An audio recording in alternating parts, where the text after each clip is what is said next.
அனைவருக்கும் வணக்கம். 2ஆம் புறம்பு வந்துருச்சுல விசித்ராமா சொல்றாங்க, இந்த மாதிரி அர்ச்சனா ஒரு தடவை என்கிட்ட வந்து சொன்னா, இந்த மாதிரி ஐ டோன்ட் ட்ரஸ்ட் யூ அப்படின்னு சொல்லி அவ சொன்னது பார்த்தா எனக்கு வந்து அப்படி இருந்துச்சு.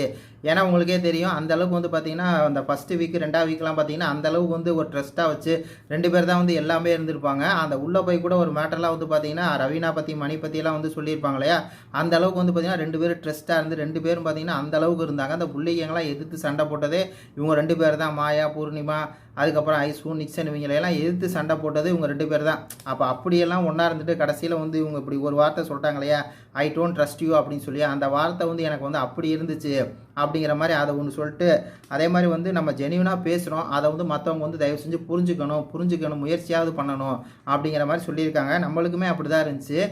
ஏன்னா வந்து அந்த இவங்க வந்து தினேஷோட சேர்ந்துக்கிட்டாங்க. அர்ச்சனா வந்து போன வாரம் அந்த இடத்துல உங்களுக்கு தெரியும், திருப்பி பேச வேண்டாம், அதான் வந்து சொல்கிறாங்க, அந்த உண்மையை தான் சொல்கிறாங்க.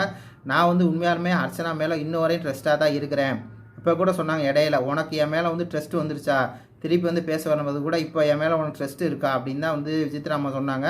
ஏன்னா அந்த அளவுக்கு வந்து பார்த்தீங்கன்னா அர்ச்சனாவை அவங்க வந்து லவ் பண்ணுறாங்க அப்படிங்கிறதா இது வந்து தெரியுது. அர்ச்சனாவை அதை புரிஞ்சுக்கிட்டு இப்போ 2 பேரும் பார்த்தீங்கன்னா நல்ல ஒரு ரேம்ப் போல் திருப்பி வந்துட்டாங்க. ஆனால் ஃபஸ்ட்டு ஒரு ரேம்ப் வந்துச்சு பார்த்தீங்களா, அது வேறு லெவல்.